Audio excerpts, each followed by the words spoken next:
On the morning of her only son's wedding, Margaret Whitmore woke up and found her hair gone. For a moment, she thought she was still dreaming, caught somewhere between the quiet hum of the hotel air conditioner and the distant sound of early guests moving through the lobby downstairs. But when her hand lifted to smooth the familiar waves she had carefully set the night before, her fingers met nothing but cool, uneven strands barely grazing her scalp, and the silence in that bridal suite thickened around her. She did not scream. She did not rush to the mirror in panic. She sat up slowly in the king-sized bed, the white duvet pulled around her waist, and looked down at the pillow where soft silver locks lay scattered like fallen threads from a torn veil. The room still smelled faintly of lavender from the spray she always used before bed, a small comfort she had carried with her since her husband passed 3 years ago, and for a brief second she considered the possibility of some strange accident, perhaps a styling mishap in the night. But deep down she already knew accidents did not leave hair neatly clipped and resting in deliberate piles. Margaret rose and walked the few steps across the plush carpet to the vanity mirror, each movement measured, her back straight, as if posture alone could hold the world steady. And when she finally looked at her reflection, the woman staring back at her was nearly unrecognizable, her once carefully maintained shoulder-length hair reduced to uneven patches that exposed more scalp than style, transforming what should have been the proud image of a groom's mother into something vulnerable and stark. Today was supposed to be perfect. She had pressed her navy silk dress the evening before, laid out the pearl earrings Daniel had given her on her 60th birthday, and rehearsed a toast that spoke of loyalty, partnership, and the quiet strength that builds a marriage over decades. She had even brought the small silver hair comb that belonged to her late mother, planning to tuck it gently above her left ear as a symbol of continuity and grace.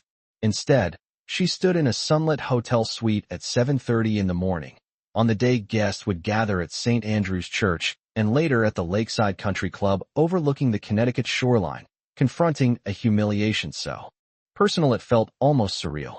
Margaret did not need proof to understand who had been in this room after midnight. Emily had insisted on helping her settle in, had hugged her a little too tightly before leaving, had smiled in that polished way that never quite reached her eyes.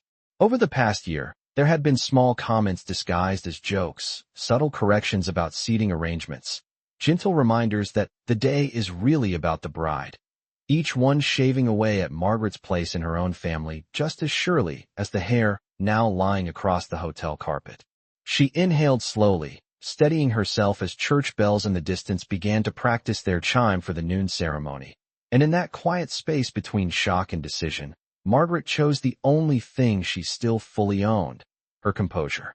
Whatever this was meant to accomplish, whatever embarrassment was intended when she walked into that church, she would not give anyone the spectacle they might be expecting. She reached for her phone, not to call the front desk in distress, but to schedule a last-minute appointment with the hotel salon downstairs, her voice calm, almost pleasant, as she requested the earliest available stylist. If someone believed this act would erase her dignity, they had underestimated the woman who had raised Daniel Whitmore on her own after his father's heart attack, the woman who had balanced mortgage payments and college tuition and Sunday dinners for 35 years. Margaret Whitmore might have lost her hair that morning, but she had not lost her sense of who she was, and by the time the church doors opened, she intended to make that unmistakably clear.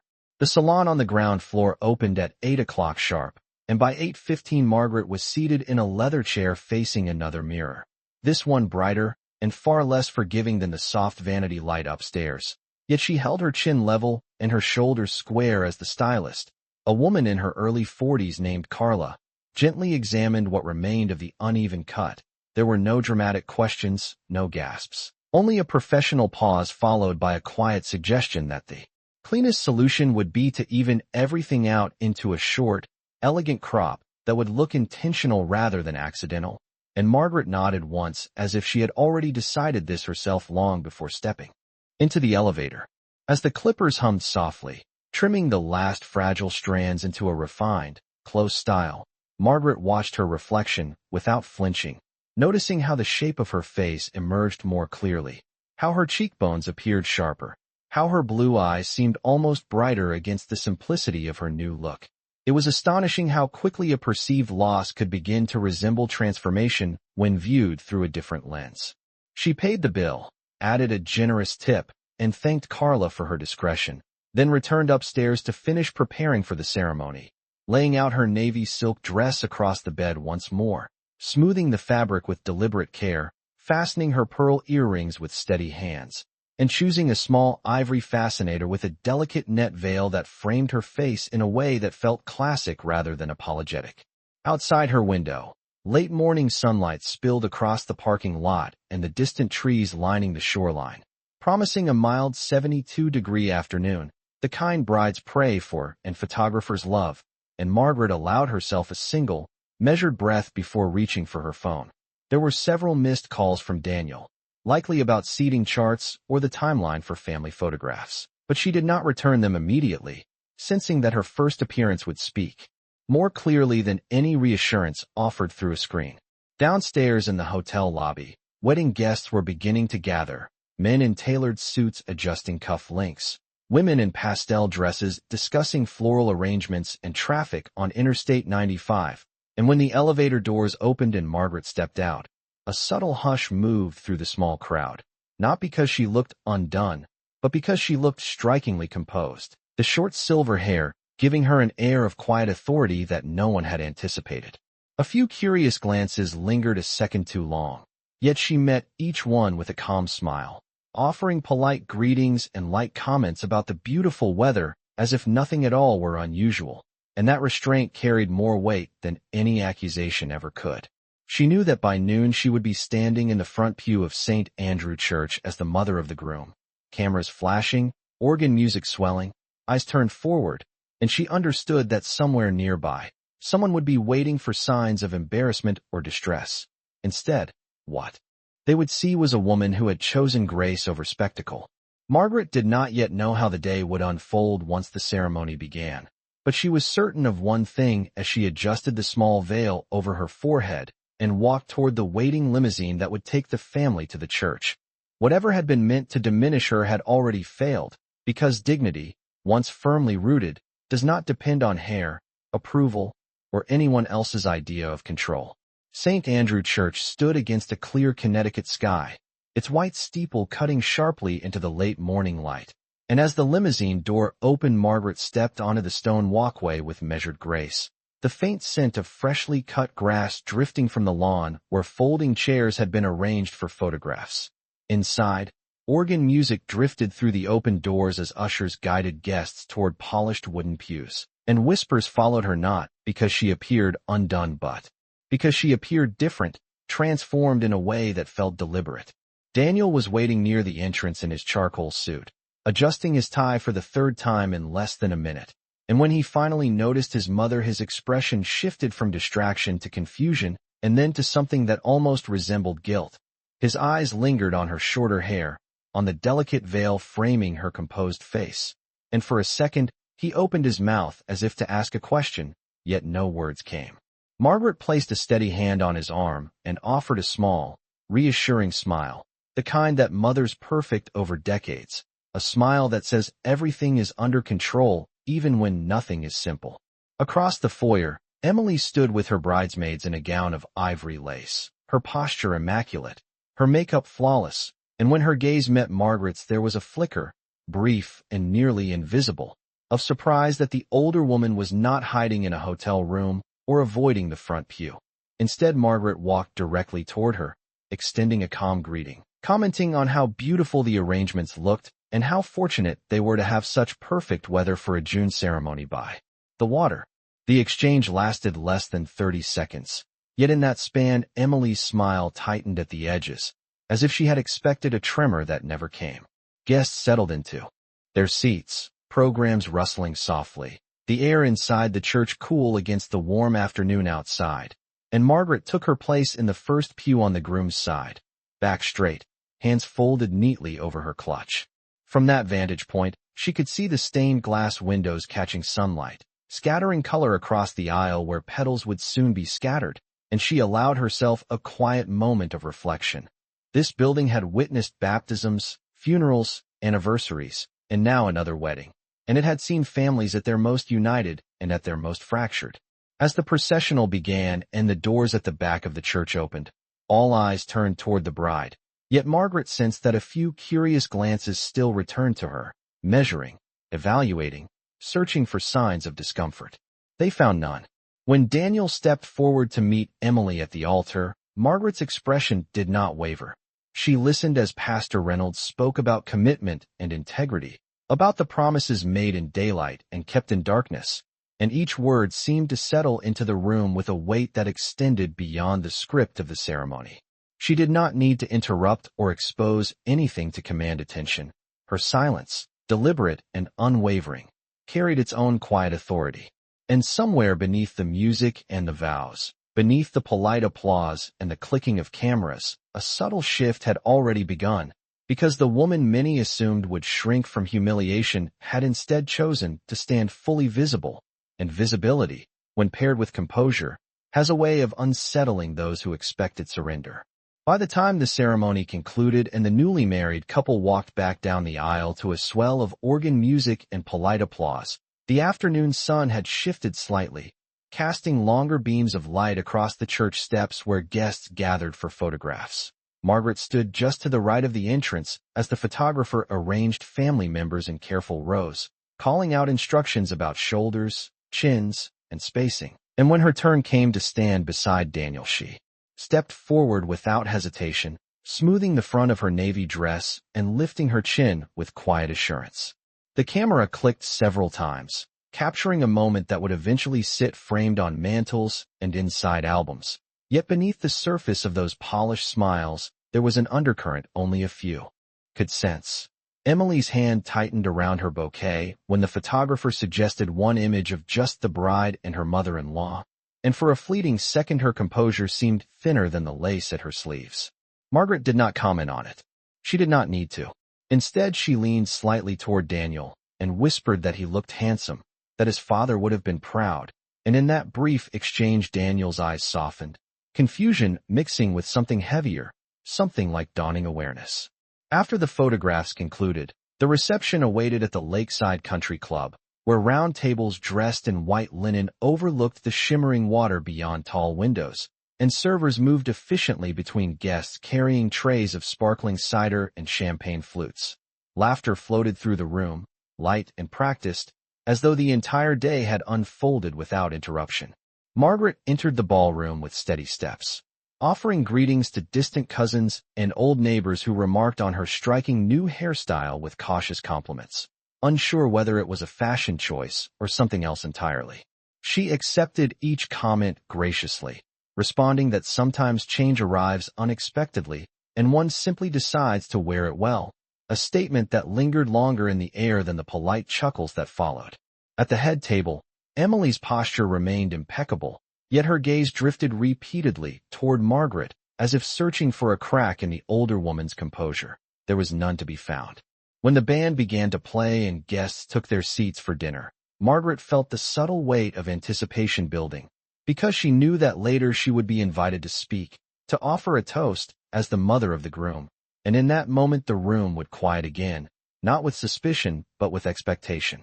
She had spent months preparing words about partnership and resilience, yet now those words carried a deeper resonance, shaped by the quiet trial of the morning. She did not plan to accuse or embarrass anyone. She understood that dignity can be far more revealing than confrontation.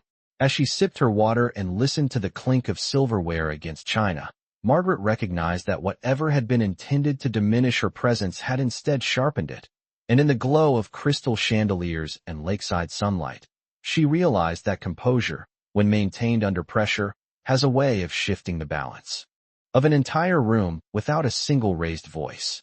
As the dinner plates were cleared and the soft murmur of conversation settled into a warm, expectant hum, the master of ceremonies tapped his glass and announced that it was time for the parents to share a few words, and a gentle ripple of applause moved through the ballroom as Margaret rose from her seat with unhurried composure. She adjusted the small fascinator resting against her silver hair, smoothed the fabric of her navy dress, and walked toward the microphone placed near the dance floor, where strands of white lights reflected against the polished wood. Daniel watched her closely, a crease forming between his brows, while Emily sat upright with hands folded tightly in her lap, her smile poised yet noticeably restrained. Margaret reached the microphone and paused just long enough for the room to quiet completely, the faint sound of water lapping against the lakeside dock drifting through the tall windows, and when she began to speak her voice was steady, warm, and unmistakably clear.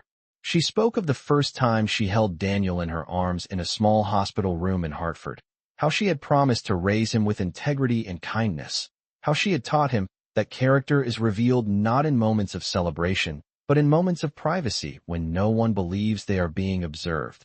Guests nodded politely, some smiling at the familiar rhythm of a mother's reminiscence. Yet beneath the surface her words carried a deeper current. She described marriage as a partnership built on trust, as a commitment that thrives when both people protect one another's dignity even in small, unseen decisions, and she emphasized that love is measured by how safely one person allows another to exist without fear of embarrassment or ridicule. There was no accusation in her tone, no dramatic pause designed to expose, yet several guests shifted subtly in their chairs, sensing that this was not an ordinary toast. Daniel's expression grew more serious with each sentence, as though pieces of an unseen puzzle were slowly aligning in his mind, and Emily's gaze dropped briefly to the tablecloth before returning to the fixed smile she had worn all afternoon. Margaret concluded by lifting her glass and expressing sincere hope that Daniel and Emily would build a home defined by mutual respect and quiet loyalty.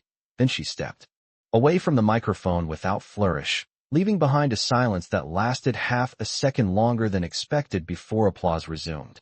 As she returned to her seat, Charlotte, who had been observing carefully from a nearby table, leaned toward her and whispered that grace under pressure has a way of revealing truth without ever raising its voice, and Margaret responded with the faintest nod.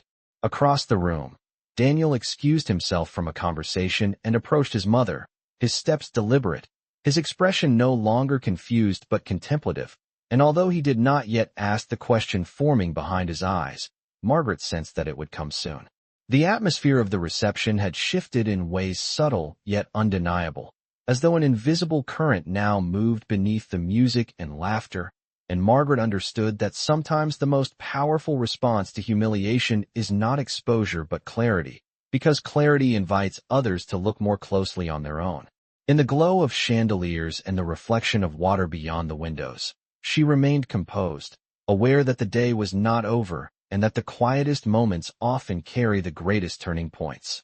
After the applause softened and the band resumed a gentle melody, Daniel asked his mother if they could step outside for a moment, and Margaret agreed without hesitation, setting her napkin neatly on the table before rising from her chair.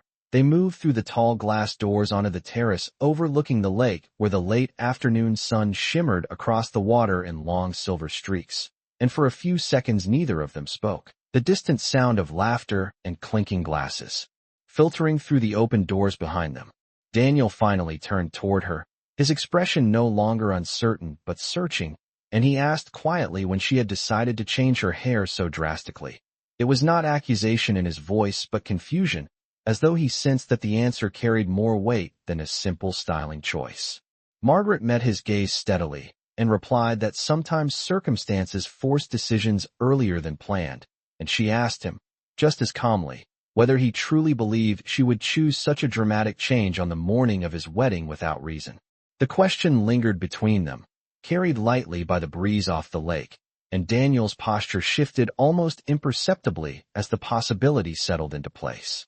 He glanced back toward the reception hall where Emily stood speaking with guests, her laughter measured and precise, and then back at his mother, whose composure had not cracked once throughout the day. Margaret did not accuse. She did not describe what she had found on her pillow or the careful neatness of the cut. Instead, she spoke about respect, about how small actions taken in secrecy can reveal larger truths, and she told him that trust in a marriage begins long before vows are exchanged, because it depends on how two people handle power when they believe no one is watching.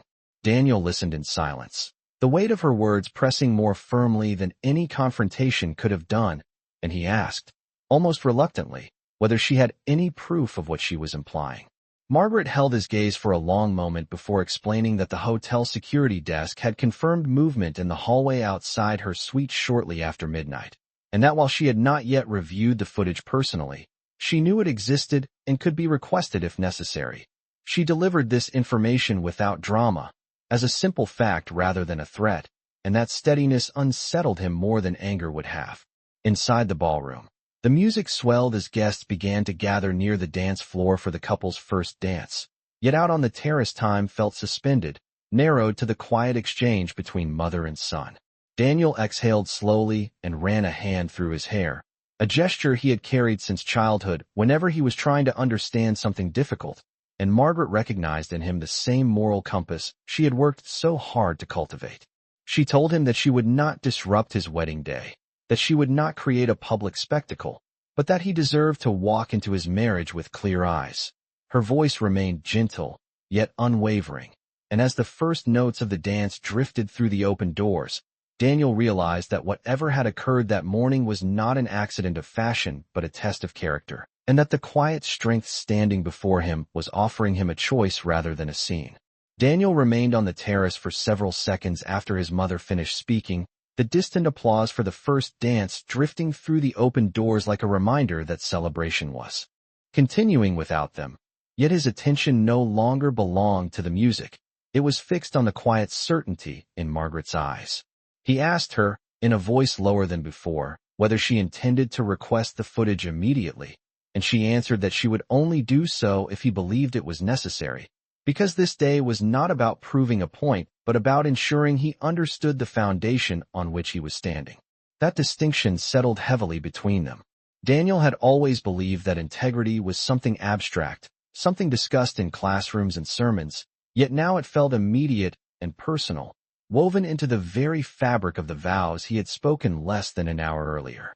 He looked back through the glass doors where Emily moved across the dance floor with practiced elegance, her white gown catching the light, her laughter rising above the band, and he felt the subtle dissonance between the image before him and the possibility his mother had calmly presented. Margaret did not press him. She simply rested her hand lightly against the stone railing, watching the ripples on the lake as though time were abundant and decisions could not be rushed. Daniel finally asked whether she had confronted anyone at the hotel that morning, and she explained that she had chosen not to create a scene because dignity, once compromised in public, can fracture relationships beyond repair. Instead, she had quietly inquired about hallway access logs and learned that a key card linked to the bridal party suite had been used near her door shortly after midnight. She delivered this information without accusation, without embellishment, and that restraint made it impossible for Daniel to dismiss. He understood then that his mother was not seeking sympathy or revenge. She was offering clarity. The wind lifted slightly across the terrace, carrying the scent of lake water and summer flowers from the reception centerpieces, and Daniel straightened as though arriving at a decision. He told her that if there was footage, he wanted to see it before the evening ended, not to humiliate anyone, but to ensure that his marriage began without hidden fractures. Margaret nodded once, neither relieved nor vindicated, only steady, and she reminded him that truth has a way of surfacing even when left undisturbed. As they stepped back inside the ballroom, the music swelled and guests clapped along to the rhythm of the dance, unaware that something far more significant than choreography was unfolding just beyond the glass doors. Daniel crossed the room with measured steps toward the event coordinator's desk near the entrance, requesting contact information for the hotel manager, while Margaret returned to her table beside Charlotte, her posture unchanged, her expression serene. Those who watched her saw only a composed mother enjoying her son's wedding reception, yet beneath that calm exterior lay a quiet turning point, because once a question is asked with sincerity, it rarely retreats unanswered. The evening continued with speeches and laughter, but an invisible thread of tension now wove through the celebration, subtle yet undeniable, as Daniel prepared to seek confirmation of what his mother had never directly accused but had gently illuminated. The reception continued with polished smiles and carefully timed music, yet beneath the warm glow of chandeliers an undercurrent of quiet anticipation lingered, because Daniel had stepped away from the dance floor and into the side corridor near the administrative office of the country club.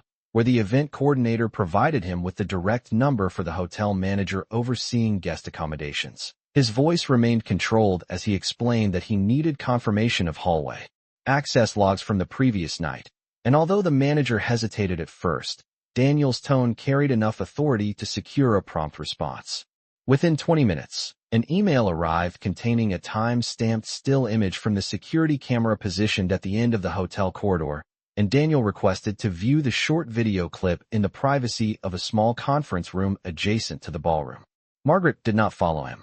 She remained seated beside Charlotte, accepting polite congratulations from distant relatives and commenting on the beautiful lakeside view as though nothing unusual was unfolding. When Daniel returned to the conference room with the hotel manager's tablet in hand, the footage began to play. A quiet hallway lit by dim sconces, patterned carpet stretching toward the elevator bank, and at 12:14 in the morning a familiar figure stepping into frame, wearing a pale silk robe recognizable from the bridal suite earlier that day. The figure paused outside Margaret's door, glanced briefly down the corridor, then used a key card before disappearing inside for several minutes. There was no sound, no dramatic confrontation captured on screen, only the calm clarity of recorded fact. Daniel watched without speaking, his jaw tightening not in anger but in realization, because the simplicity of the image left little room for interpretation. When the door opened again, the same figure stepped back into the hallway and returned toward the elevator with deliberate composure. The clip ended. Daniel closed his eyes briefly and exhaled, absorbing what the evidence revealed without embellishment. He thanked the manager and assured him that no public scene would occur, then stepped back into the reception hall where laughter and music continued as though untouched by truth. Across the room, Emily stood near the dessert table greeting guests, unaware that clarity had replaced suspicion. Daniel approached her with steady steps and asked if they could speak privately for a moment, his voice calm, yet undeniably firm. They moved toward the terrace doors, and while guests assumed it was a simple exchange between newlyweds, Margaret observed from her seat with the quiet awareness of someone who understands that revelation does not require spectacle. The conversation on the terrace was subdued, shielded from the crowd by the music and glass doors, yet body language spoke clearly. Emily's posture shifted from confident to rigid, her hands clasping more tightly as Daniel explained what he had seen. There were no raised voices, no dramatic gestures, only the weight of undeniable evidence settling into the space between them. Inside the ballroom, Margaret remained composed, her expression serene, because she understood that once truth is visible, it does not need to be announced. The celebration continued around her, but the foundation beneath it had shifted, and that shift required no applause to be real. The conversation on the terrace did not erupt into spectacle. It narrowed instead into something far more decisive, because when Daniel finished explaining what he had seen on the hotel footage, he did not raise his voice or accuse with anger. He simply asked Emily to tell him the truth without ornament or excuse. And in that quiet space overlooking the darkening lake, beneath a sky turning pale pink with the last light of day, silence pressed harder than any argument could have. Through the glass doors, guests continued to laugh and dance, unaware that the foundation of the evening had shifted beyond repair, and Margaret, seated inside beneath the chandeliers, watched the terrace from a distance with composed stillness, neither triumphant nor shaken, only steady. Emily's posture, once flawless, had changed. Her shoulders tightened. Her gaze flickered toward the ballroom as though calculating perception, and when she finally spoke her words came measured but thin, offering explanations about insecurity, about feeling overshadowed, about wanting control over a day she believed should belong entirely to her. There was no dramatic confession, no theatrical remorse, only the quiet exposure of motive that feels smaller once spoken aloud. Daniel listened without interruption, and as she finished he asked one final question, not about hair, not about embarrassment, but about trust. He asked whether she believed a marriage could begin with secrecy designed to humiliate someone who had done nothing but support them. The breeze moved gently across the terrace railing, carrying with it the faint echo of music from inside, and in that moment the answer did not need to be spoken clearly to be understood. When they re-entered the ballroom together, their expressions were composed yet unmistakably altered. and those who were perceptive sensed that something essential had changed even if they could not name it. Daniel approached the master of ceremonies and quietly requested that the remaining formalities be shortened, explaining that the couple would be departing earlier than planned. There was no announcement of conflict, no public exposure, only a subtle recalibration of the evening schedule. Margaret rose when her son approached her table, and for a brief second their eyes met in a silent exchange that held more gratitude than apology. He thanked her for her restraint and for trusting him to see clearly, and she responded that clarity is a gift each person must choose to accept. Outside, the sun had nearly set, the lake reflecting deeper shades of blue and gold, and guests began collecting their coats and offering polite farewells as the reception wound down earlier than expected. Emily departed with controlled composure, yet the distance between her and Daniel was visible in the inches of space that now separated them. Margaret did not linger for validation or sympathy. She stepped outside into the evening air, feeling the cool breeze against her newly cropped hair, and for the first time that day she allowed herself a small, private exhale. She had not shouted. She had not accused. She had not needed to. What had been meant to diminish her had instead revealed character in its truest form, and as the final guests drove away from the lakeside club, one truth remained steady and uncut. Dignity, once chosen, cannot be taken without consent.